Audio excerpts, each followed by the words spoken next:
What's up, PGF Nation? We are back with our NFL season over under win total predictions, this time for the NFC. But before we dive in, be sure to go back and check out our AFC predictions episode if you haven't already. I'm Brad Fowler with my co-host, Alex Higdon. Let's not waste any time, Alex. Let's kick this off. I want to start in the NFC North. Really good division last year. I think it should be a good again this year. And let's start with the Chicago Bears, a team that's getting a lot of hype this offseason. Their over-under win total is 8.5. Now, Chicago, I think, had made a lot of big upgrades from the coaching staff, free agents, and of course the draft. But like I mentioned, one of the toughest divisions in football, rookie head coach, and they have the fifth most difficult schedule next season. I'm going to take the under 8.5, even though I think they're going to show improvement. Yeah, I'm gonna take the over. Specifically, you already talked about the coaching, but the three offensive linemen that they brought in just told us a lot of what they're gonna do here. They're gonna try and lean on the run as they help Caleb Williams get comfortable in the office before they, start to take off. So I think around week 9 or 10, we're about to see a different version of the Chicago Bears, and I think they'll make a run towards the end of their schedule. Yeah, I think you could be right. I think it's a team that could get it going later in the year for sure. Now, how about the Detroit Lions? Really good team the last couple of years. They've been in that Super Bowl window. Their season win total, their over-under is 10.5 games. Now, Frank Ragnow retires. Big loss up front on the offensive line. Two brand new coordinators. Aiden Hutchinson is back for the defense, though. That's obviously going to be big for them. Still a very good roster, but they face 11 teams that were in the playoffs last year. That is a tough schedule. So even though I like this team, I think they take a small step back this year. I'm going to take the under 10.5. Very good team, a playoff team again, but I think a lot of turnover for this team, especially in the coaching staff, and then that really tough schedule. I don't think they're going to be quite as good as they were last year. Yeah, and I'm really big on coaching, Brad. You know how I feel about it. And it's not just losing the coaches, it's also losing the assistant in position, the position coaches as well, between what Aaron Glenn and Ben Johnson took. So I'm going to take the under as well. I don't think they'll be as fine tuned. You can have the same playbook, but when and where you call those plays, it will be the big difference here. You mentioned Frank Ragnow. They also lost, and I can't think off the top of my head, they lost another offensive lineman. So that offensive line took two big hits. I'm sure they expected to lose the guard in free agency, but then they also probably unexpectedly perhaps lost Frank Ragnow. So that's a blow. Penei Sewell's still there, but it's going to be interesting to see how this team looks, especially when the play calling. You know what the Eagles looked like 2 years ago, and everybody was complaining about what? The coordinators. All right, Green Bay Packers. This is the team that I have a tough time figuring this team out. They draft Matthew Golden in the first round.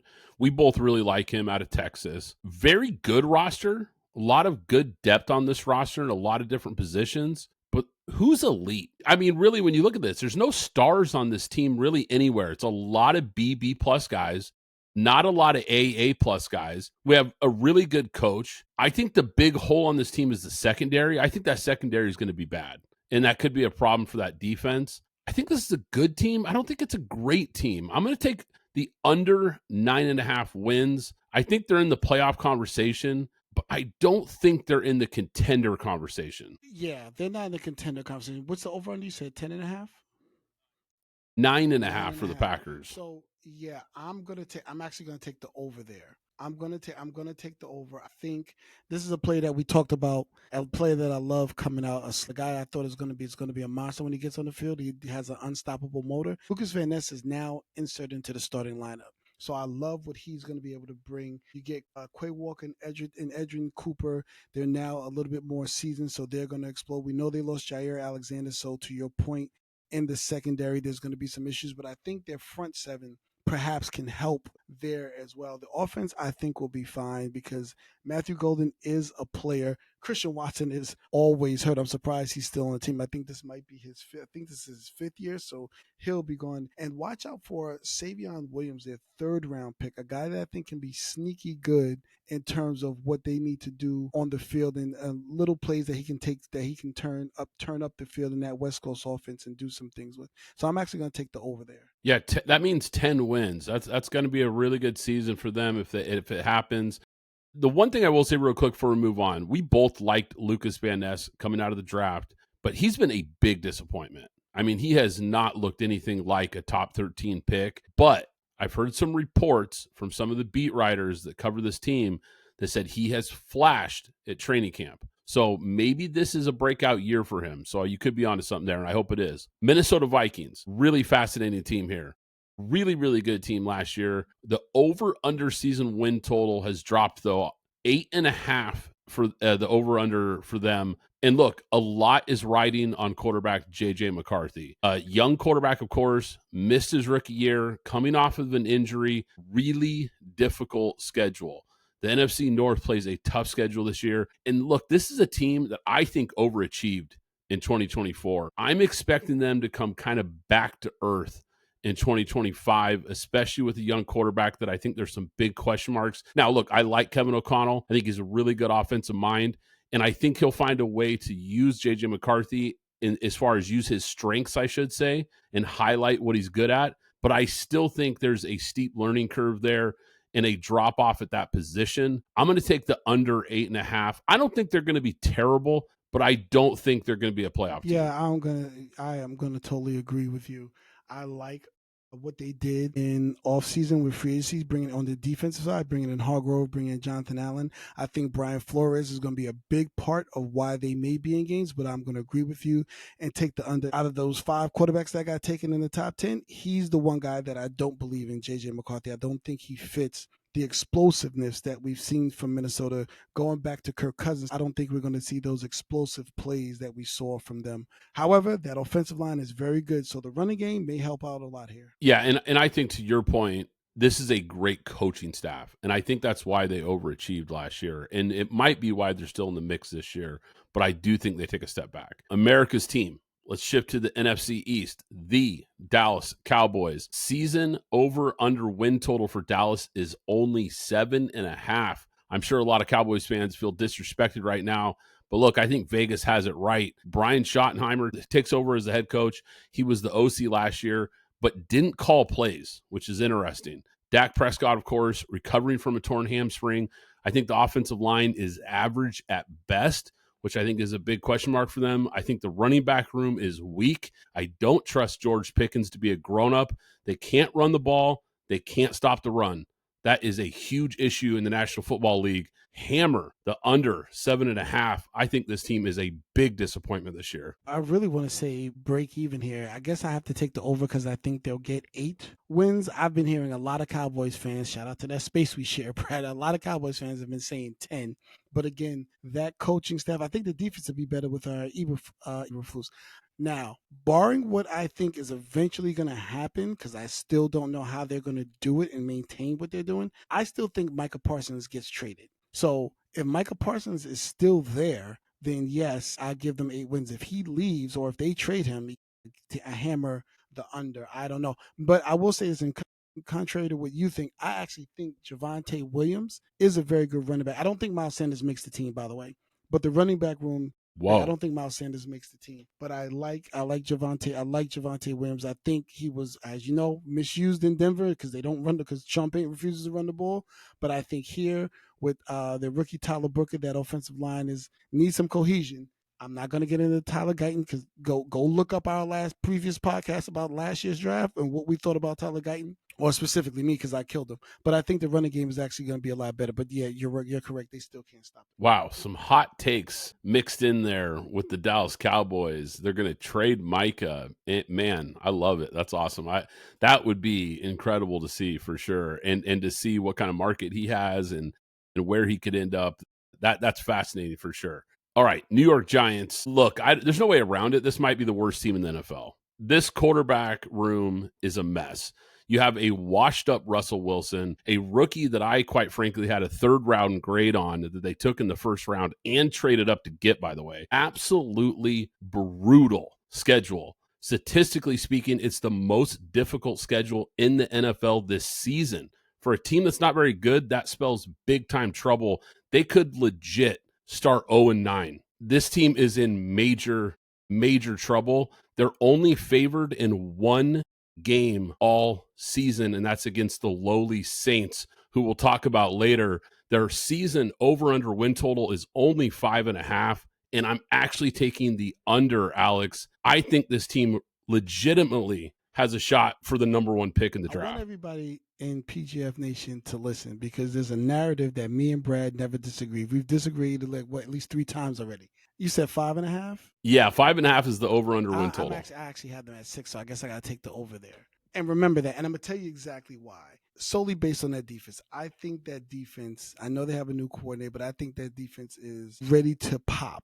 You know, we talk about Kayvon Thibodeau in and out of the lineup, but now if you add Kayvon Thibodeau and Abdul Carter, where they can spare Kayvon Thibodeau because he's injury riddled, along with Brian Burns, along with a healthy Dexter Lawrence, who's probably the second best nose tackle in the league, and they added Javon Holland at the safety position along with Tyler Newbern from last year's safety position.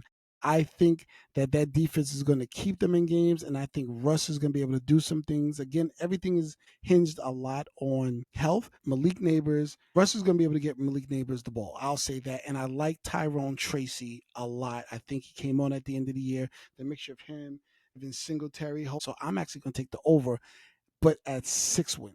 Yeah, as dark of a picture as I painted for them, they actually do have some building block pieces. But like I said, it's just such a brutal schedule, and I just don't think they have enough to be competitive this year against all these playoff teams they're going to face. So wait, hold on a second. Before you move it, I'm required to say, and it'll be interesting to see what Cam Scatterbo does on that team as well. I'm required to say that every time I see him. Yeah, he's a guy that we really like, that Arizona State, man. He was so fun to watch in the college football playoff. Such a good player in college and just a really physical downhill guy. He'll be fun to see what he can do and in that running game with Tracy, like you mentioned, who was a diamond in the rough that they found in the draft last year. All right, the defending champs, the Philadelphia Eagles, their season over-under win total is 11.5. This is a team that returns nearly all of their key contributors on offense. The defense is loaded. This is the best roster in the NFL, hands down. I don't even think it's debatable.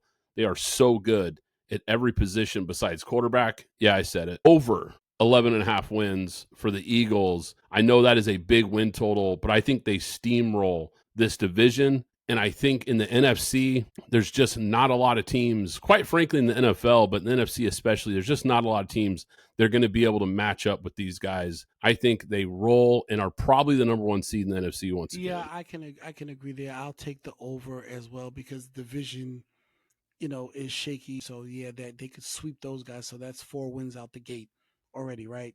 So we're looking at a team that can probably end up with, you said 11.5, correct?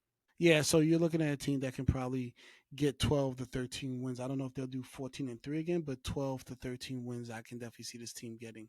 Yeah, but for sure. Let's be sure and mention new offensive coordinator, even though he was the passing game coordinator there with Kellen Moore, brand new offensive coordinator, even though he was the passing game coordinator and assistant head coach last year. So if there's any chink in the armor, I believe it'll be there. Yeah, it's a good point. Washington Commanders, look, this was the surprise team in the NFL last year, no doubt about it, making a run all the way to the NFC Championship game with a historic rookie season from Jaden Daniels. But the defense was bad. 29th in the NFL last year. That's what I'm circling here for this team.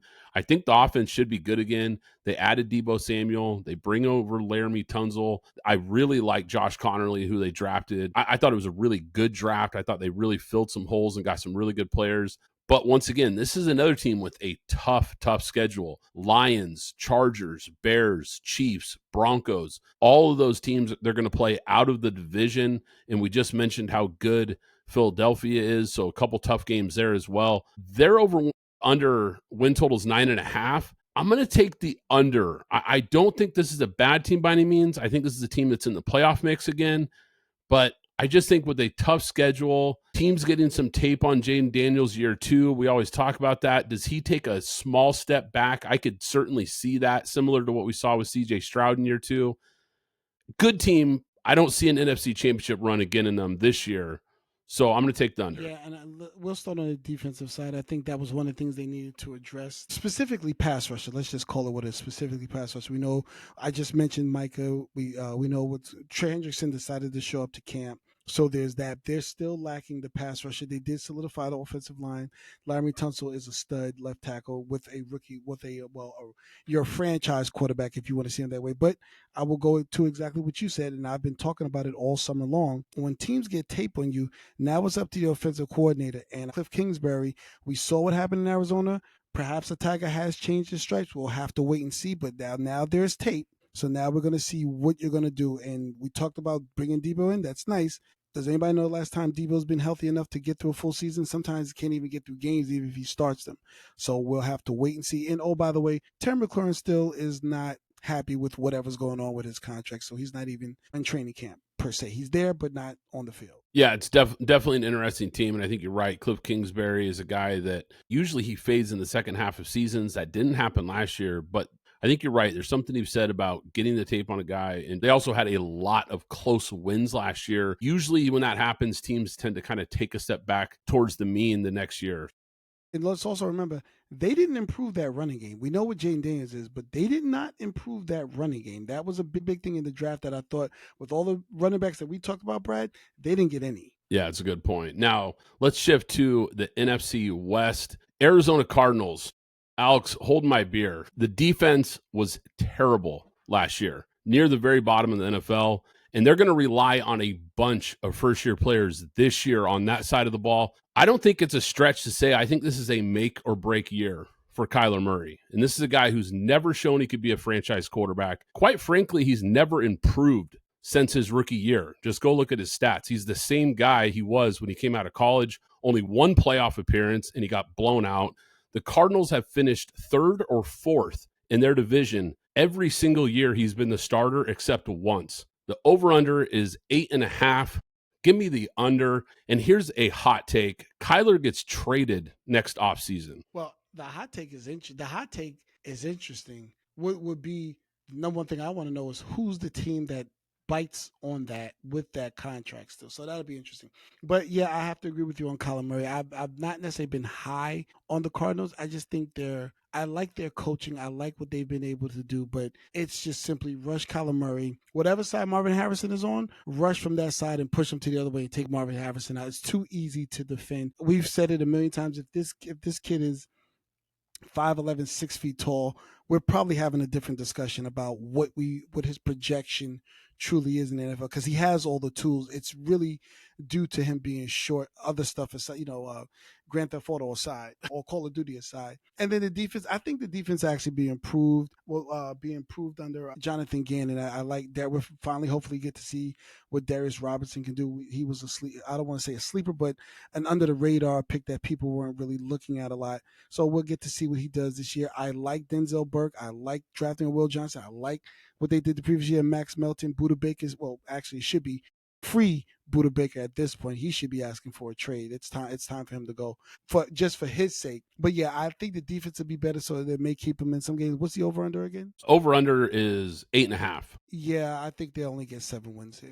Yeah, I think it's another disappointing season for the Cardinals again. And look, but I think it's more than just a height thing.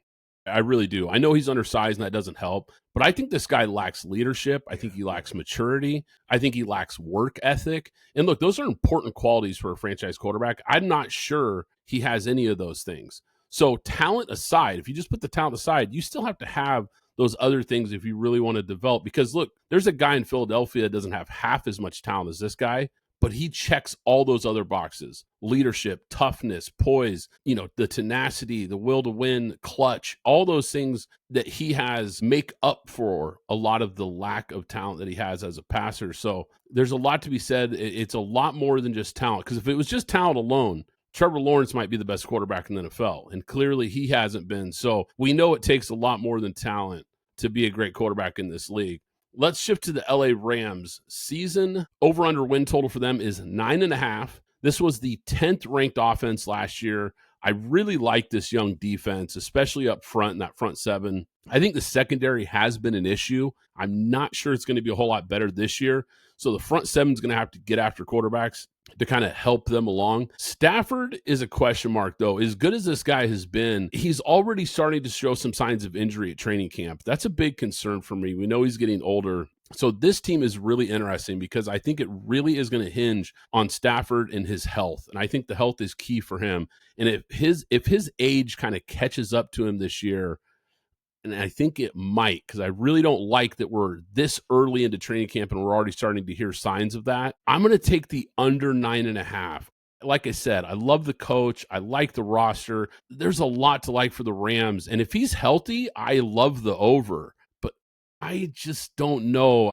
I'm concerned, Alex, with his age and health concerns. Yeah, I'll agree with you there, but I think one key thing that they did in the offseason that was probably under the radar for most was bringing in Jimmy Garoppolo. Now, I'm not saying he's Matthew Stafford, with especially with that arm strength, but he is a capable quarterback that in that offense, I think he's a savvy veteran that they'll still be able to stay afloat. But I am with you at 9.5. I'm going to take the 9 wins. This defense is going to be good. Devontae Adams is a perfect fit in that offense. He's an elite version of Cooper Cup as far as I'm concerned. In terms of what we've seen from Cooper Cup over the last few years, Devontae Adams is still able to put up, I would say, 1,200 yards and 8 touchdowns. So I think they can do that. Defense, I'm not really going to talk too much about. As you said, they've just been adding young player, and been hitting on defense in the draft just as much as the Philadelphia Eagles have. So I'm going to give them 9 wins, and the next team coming up is going to be why. Yeah, and on a side note, I'm sure Devontae Adams is also thrilled about Jimmy Garoppolo being there as well.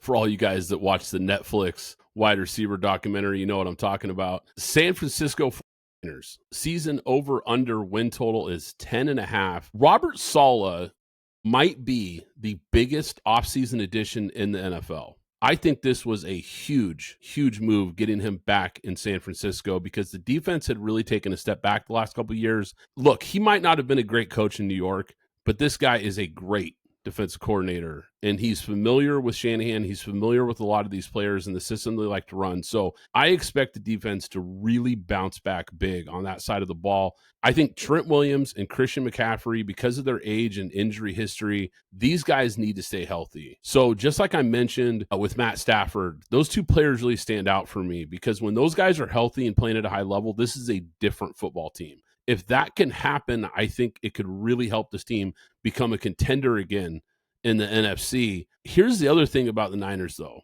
Incredibly light schedule. This is the easiest NFL schedule, statistically speaking, since 2015. So it's pretty crazy when you run down the teams they play and how they magically seem to avoid every elite quarterback in the league. I got to take the over 10.5. I'm not sure they're a great team, but this is a big bounce back year for the 49ers. Yeah, I'm going to take the under them, and I'm going to tell you why. Because I've been saying, Brad, you notice I've been saying San Francisco is the team that's going to go from worst to first. But the reason I'm going to take the under is because I think they're going to start out the season slow. Not necessarily that they're going to, they'll probably beat the Saints. I think the Saints are going to go 0-16. I gave it away, but we'll talk about it later. But I think those first 4 to 5 games, they may be like 2-4 after the first 6, or maybe 3-5 or whatever it is, because I think they're gonna start off slow. Brandon Ayuk is not there. Jawan Jennings is hurt. We're still trying to figure out what's going on with Christian McCaffrey. But the caveat there, the one thing we know about any Shanahan is they know how to run the ball.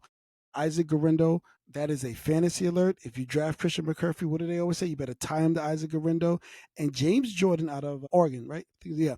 James Jordan, another guy. So they have 2 capable guys. They're not Christian McCaffrey, so calm down, PGF Nation.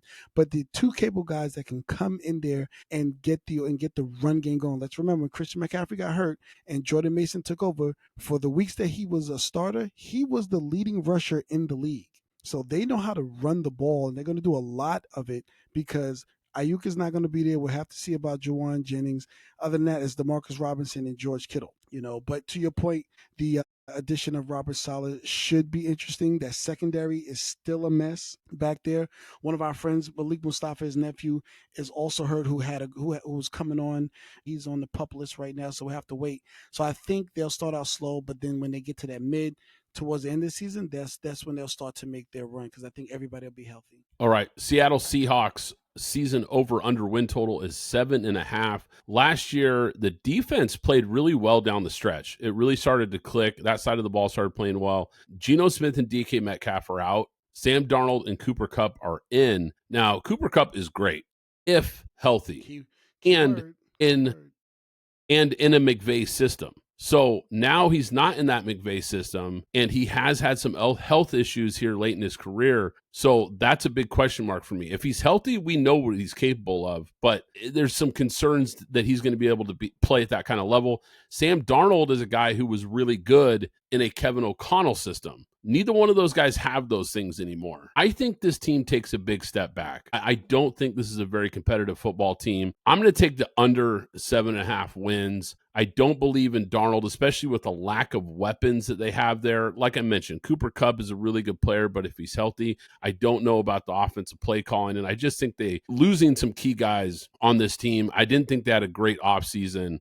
Big step back for the Seahawks. I like the under 7.5. Yeah, I'm going to take the under, but I will say this, due to who their offensive coordinator is, they're in a de facto Shanahan office because of Gary Kubiak's son, Clint Kubiak, who was with the Rams, who was also with Denver when his father was there, and he was in San Francisco just a year ago. So he comes with that same pedigree of a McVay. Obviously not the level of play caller, but the offense should feel very familiar to somebody like Sam Darnold as well as Cooper Kupp. But health, because I don't think it's just Cooper Kupp's health. I think it's also the health of Kenneth Walker and Zach Charbonnet, which I think will be key to help them get this thing going. But I do think they take a step back, and yeah, I'm going to take the under as well. All right, NFC South. Let's start with the Atlanta Falcons. Season over under win total is 7.5. Look, I'm going to call my shot right now. This is going to be a breakout year for Michael Penix Jr. and this offense. We both really like this kid coming out of Washington.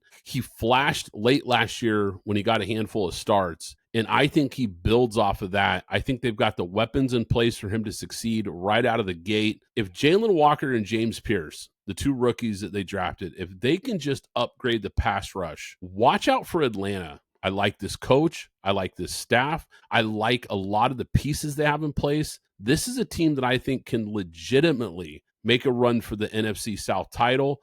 I'm going to take the over, and I feel really good about it. 7.5 wins feels low. I think the ceiling for this team could be double-digit wins. If there were any alarms to go off or anything, this is the bet of the year as far as I'm concerned. Taking the over here with the Falcons. I think Michael Penix has literally drilled down. He's literally been calling and speaking to Kyle Pitts, who's going into his 5th year. Let's remember that going into his 5th year, this is a money year for him. So he's going to be looking to get paid. I don't like their weapons too much. I like Drake London. I like Kyle Pitts if he can put it all together. But when you talk about Darnell Mooney and Ray McLeod as the other guys, I think there's a piece missing there. I do like the signing of G.J. Chark.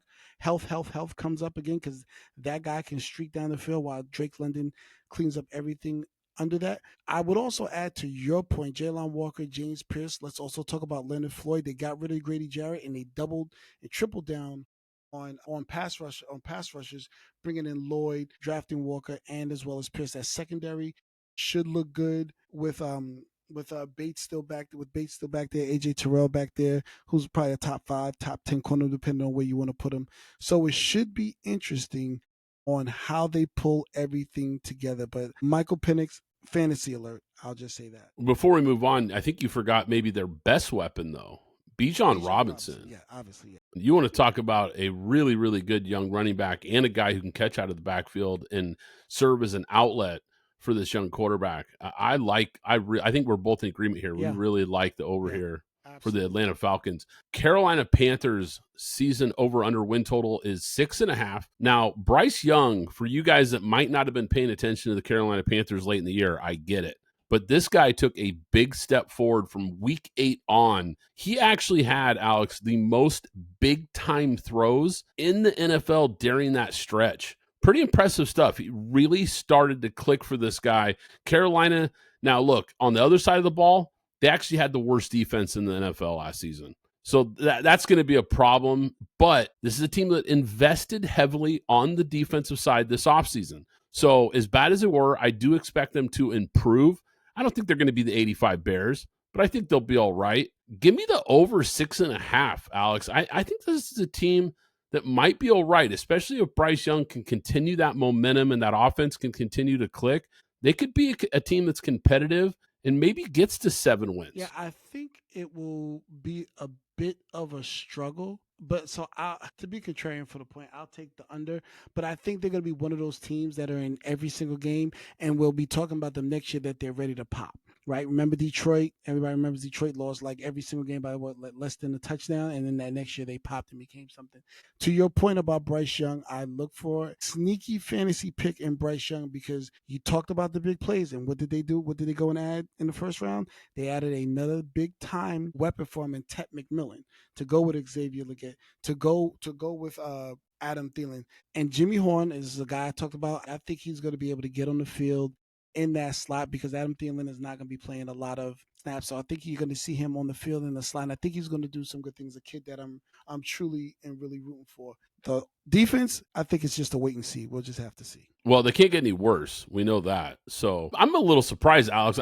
I thought you liked Carolina this year. I'm a little surprised. I thought the over was you were. I was thinking about the over, but we have to remember a team that we're going to talk about later. All right. So let's get to the New Orleans Saints. Sorry, Saints fans. I know we start laughing the second you come up, but over under season win total is 5.5. Ouch. 29th ranked defense last year. They were awful on that side of the ball. Rookie quarterback Tyler Shuck takes over, second rounder. A guy that, look, I understand why some people liked his tape. He's got some traits. He's got some things that you can circle and say, okay, he makes some nice throws on tape. I don't think the guy's going to be terrible, but I don't think he's going to be a franchise quarterback for them. I'm just going to predict that right now. You also have a rookie head coach with Kellen Moore. So big question mark there. And quite frankly, look, I went up and down this roster, both sides of the ball. This might be the worst roster in the NFL. I mean, there is not a lot to get excited about here. Yeah, they've got a couple players here and there. Give me the under 5.5, which I know is crazy, right? Under 5.5, you'd think the over would be the play for almost anybody, but I think this team is going to be downright bad and is going to be in the mix with the Giants for the first overall pick. They'll be in the mix. Well, I don't know with the Giants, but they'll definitely be in the mix for the first round for a top pick. And perhaps we get a father-son tandem with Nussmeier as the OC there. But oh, by the way, who's our favorite defensive coordinator? He used to be a head coach for the Chargers. This is the defensive coordinator, Brandon Staley. Good luck there. I don't really have much to talk about with this team, with the exception of why is Alvin Kamara still on this team? I mean, I know they're always up against the cap and maybe the cap hit. They keep pushing it down the line, but I know free Alvin Kamara. I'm not the biggest fan of the guy, but whatever. Free Alvin Kamara at some point. I don't know. Other than that, I guess we could talk about fantasy. Chris Olave is going to get a lot of targets. That's all I got. That's all I have here. Chris Olave is going to get a lot of targets. Yeah, might be a sneaky play there for sure. All right, let's wrap it up. Tampa Bay Buccaneers over under season win total is 9.5. The defending NFC South champs. Look, Baker Mayfield has been a stud since he got to Tampa. This guy has been really playing like a top 10 quarterback. I think this team has a really nice blend right now of veterans and young talent on both sides of the ball. And usually when you have that nice blend, you've got a team that can make some noise. I think the defense bounces back this year. They took a little bit of a dip last year, but I trust Todd Bowles to get it going again. And speaking of Todd Bowles, this is a guy that just has not gotten enough credit for the job he has done in Tampa. This team has been consistently tough to deal with. I like the over 9.5. I know that it's a little bit of a tall number there. That means they've got to get to 10 or more, but I think they can because I don't think the division is overwhelming. I like Atlanta, like we mentioned, but Carolina is still completely in a rebuild. New Orleans is a dumpster fire. Look, I like the Bucs here, the consistency of this team. Like I mentioned, I know you lose Liam Cohen, the offensive coordinator, which I think was a big part of Baker's development process, but I think this is a team that could once again be right there in the mix to win the South again and get to double-digit wins. So we talk about Todd Bowles. We need to also talk about Baker Mayfield and the resurrection of his career. This kid has literally shown us the same thing that he showed us in college, regardless of what you think about him, his chutzpah or whatever, but he is a dog. Two-time walk-on. This guy is going to keep fighting. And let's be clear, if they don't fumble that ball, do the Eagles? I don't know. I don't know if the Eagles win that game from the playoffs last year. If he doesn't, I'm sorry, Washington. Excuse me, Washington. Maybe perhaps that's Tampa Bay going on that run instead of Washington, because it's not like Washington beat them. There was a lot of mishaps on the Tampa Bay side on why they won. It's not taking anything away from Washington, John. But anyway, The new offensive coordinator, John Grizzard, was there last year. He was the passing game coordinator, so that's a good thing. They let's say they probably triple down on wide receiver drafting Emeka Abuka. They still have Mike Evans. Chris Godwin's going to come back. Jalen McMillan, a guy that we were high on when he came out, had 8 touchdowns last year, filling in for Chris Godwin. Trey Palmer is a speedster that they tend to use, and a guy that I had been talking about last year, Bucky Irvin, is now going to be the full-time starter. So what we saw late in the season will now look to stretch out over a 17-game season to see what he really is. Even though they use Rashard White very well. He was a guy that had about, I believe it was 53 catches, about 550 yards, and 8 touchdowns. So even though they had the two-headed monster, they were using them. Everybody was touching the ball, and in an offense like this, if John Grizzard can kind of step in, having been there with Lean, understanding how the plays work and when to call them, this could be another 35 plus touchdown year for Baker Mayfield. Again, he'll throw a lot of interceptions, but he's going to throw a lot more touchdowns. Yeah, guys, and if you like this episode or you like the content we're putting out, be sure to give us a like, hit that subscribe button so you don't miss out on future episodes. And if you haven't already, go back and check out our AFC season over under win totals episode.